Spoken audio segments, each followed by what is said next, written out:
సంక్షేమం అంటే తెలియని వారు రాష్ట్ర పాలకులుగా ఉన్నారని విమర్శించారు షర్మిల. కిరణ్ కుమార్ రెడ్డి గారు మనకు ముఖ్యమంత్రి గారు అసలు వడ్డీ లేకుండానే రుణాలు ఇస్తున్నారంటున్నారు.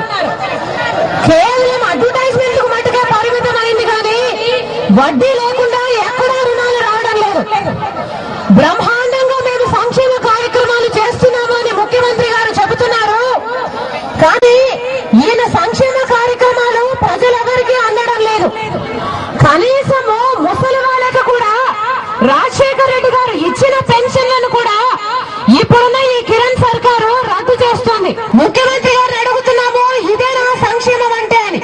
ముఖ్యమంత్రి గారి దృష్టిలో సంక్షేమము అంటే రాజశేఖర రెడ్డి గారి పథకాలకు తూట్లు పెట్టి ఆ రాజశేఖర రెడ్డి గారి పథకాలన్నింటినీ నిర్వీర్యం చేయడమే.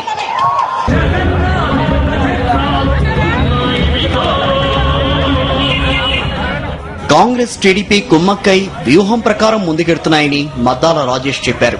పదవుల్ని తృణప్రాయంగా వదిలేయడానికి మేము సిద్దపడే ఆ రోజు అవిశ్వాస తీర్మానానికి మద్దతుగా మేము ఓటేయడం జరిగింది. స్పీకర్ గారిని కలిసి వివరణ ఇవ్వటం కన్నా ముఖ్యమైనటువంటి పని నిన్న నా నియోజకవర్గంలో ఒకటి ఉంది. అది షర్మిలమ్మ గారి పాదయాత్ర. ఈ పాదయాత్రలోనే ఉండి ఈ నియోజకవర్గంలో ఉన్నటువంటి సమస్యలన్నీ కూడా షర్మిలమ్మ గారి దృష్టికి తీసుకువెళ్లడం గురించి నిన్నటి రోజున స్పీకర్ గారిని కలవలేదు. జగన్ గారు జైల్లో ఉంటే మరి ఆయన తరపు ఈ పార్టీ బాధ్యతలను బుధాన్ని వేసుకుని ప్రజలకు ఒక భరోసాగా ఈ రోజున షర్మిల గారు పాదయాత్ర చేస్తూ ఉన్నారు. ఈ 2000 కిలోమీటర్ నాటికి 9 జిల్లాలు పూర్తి చేసుకుని ఈ రోజున 10వ జిల్లాలో ఈ ప్రజా ప్రస్థానం మరో ప్రజా ప్రస్థానం జరుగుతూ ఉంది. మరి సుమారు 62 నియోజకవర్గాల్లో ఇంతవరకు ఈ పాదయాత్ర కొనసాగడం జరిగింది. మరి 2500 గ్రామాలని ఆవిడ టచ్ చేయడం జరిగింది. సుమారుగా 2,20,00,000 మందిని ప్రజలను ఈ రోజున ఆవిడ స్వయంగా ఈ పాదయాత్రలో కలవటం జరిగింది. మేమందరం చాలా గర్వపడుతున్నాం.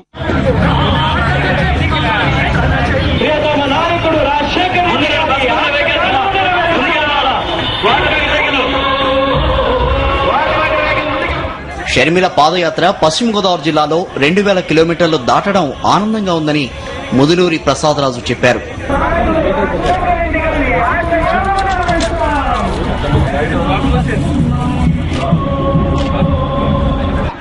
చంద్రబాబు హయాంలో గ్రామాలు శ్మశానాలుగా మారాయన్నారు షర్మిల. ఊళ్లకు ఊళ్లు ఖాళీ అయ్యాయని విమర్శించారు. చంద్రబాబు గారి హయాంలో కూడా మీరు చూశారు. చంద్రబాబు గారి హయాంలో రైతులంతా ఆత్మహత్యలు చేసుకున్నారు. పేదలంతా పాపం పని లేక పొట్టగొట్టి కోసము గ్రామాలను కుటుంబాలను వదిలేసి వలసలిపోయిన రోజులవి. విద్యార్థులని, పేదలని, రైతులని ఎవరిని పట్టించుకోలేదు చంద్రబాబు గారు.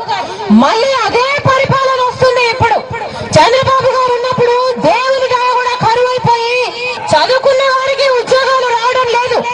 ఉద్యోగాలు ఉన్న వారికి కూడా పరిశ్రమల్లో కరెంటు కోతల వల్ల చిన్న మధ్య తరగతి పరిశ్రమలు మూతబడిపోయి వేల కొద్ది పరిశ్రమలు మూతబడిపోయి ఇప్పటికే 20 లక్షల మంది కార్మికులు రోడ్డున పడ్డారు, ఉద్యోగాలు కోల్పోయి. ఇంత అధ్వానంగా పరిపాలన చేస్తున్నారు ఇప్పుడున్న ముఖ్యమంత్రి గారు.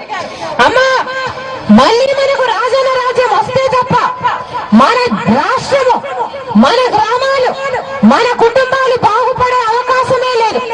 మీరందరూ కలిసి జగనన్నను ఆశీర్వదించిన రోజున రాజన్న రాజ్యము తప్పకుండా వస్తుంది. రాబోయే రాజన్న రాజ్యంలో జగనన్న ముఖ్యమంత్రి అయిన తర్వాత ఏ ఒక్కరికి గుడిసెలలో ఉండే అవసరం ఉండదమ్మా. ప్రతి ఒక్కరికి పక్కా ఇల్లు కట్టే బాధ్యత జగనన్న తీసుకుంటాడు. ప్రతి ఒక్కరికి పక్కా ఇల్లు వస్తాయి.